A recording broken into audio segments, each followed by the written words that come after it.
Assalamualaikum warahmatullahi wabarakatuh. Alhamdulillahi rabbil alamin. Allahumma salli ala Muhammad wa ala ali Muhammad.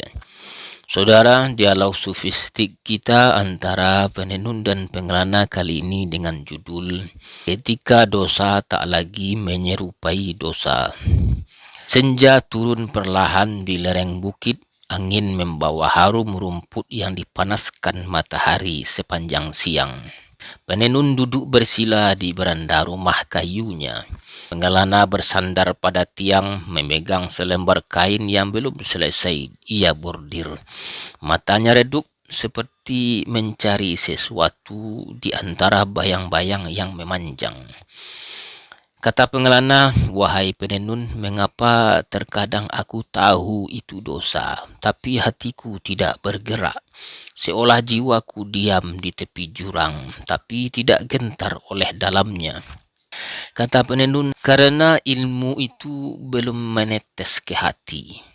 Ia masih tinggal di bibir pikiran, belum berubah menjadi luka di dalam dada."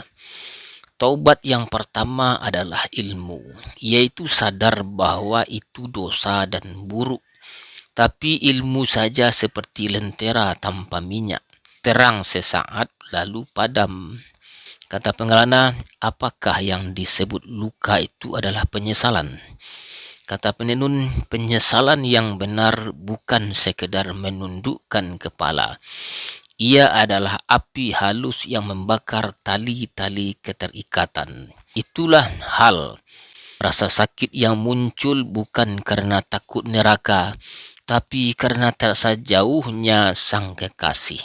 Dosa adalah hijab, dan ketika hati mencintai, maka ia akan menangis karena tirai itu. Kata pengelana, tapi aku bingung.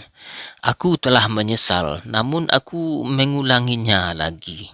Kata penenun, maka kau belum sampai pada amal. Amal taubat bukan hanya meninggalkan dosa, tapi berbalik arah. Berbalik dengan kehendak, dengan tekad, dan dengan rasa cukup dari masa lalu. Kata pengelana, lalu kapan taubat menjadi taubat? Kata penenun, ketika tiga hal bersatu. Kau tahu, kau merasa, dan kau bergerak. Ilmu yang menghidupkan kesadaran, hal yang membakar, dan amal yang menegakkan kaki. Jika salah satu hilang, maka itu baru sebagian. Kata pengelana, aku takut aku hanya memakai pakaian duka, tapi hatiku tidak benar-benar berkabung. Kata penenun, itulah taubat palsu. Seperti mengganti pakaian kotor, tapi tubuh belum mandi. Sebagian orang berkata taubat adalah menyesal, tapi mereka lupa bahwa menyesal bisa pura-pura. Taubat sejati adalah kembali, dan kembali itu menyakitkan karena berarti meninggalkan sesuatu yang dulu kau sukai. Kata pengelana, bagaimana bila aku tak bisa membenci dosa? Bagaimana jika ia masih tampak manis? Kata penenun, maka mintalah pada Allah agar ia menampakkan hakikatnya padamu. Karena dosa yang tidak lagi tampak dosa, itulah penyakit yang paling dalam.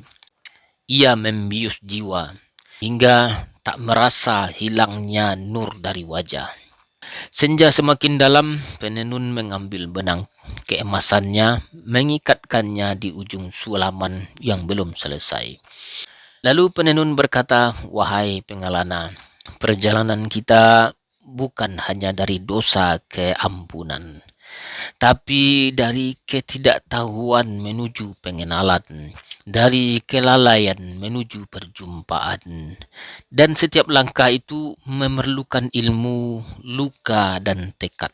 Tanpa ketiganya, taubat hanyalah bayangan yang tidak punya tubuh. Baik saudara, demikian penyampaian dialog kali ini.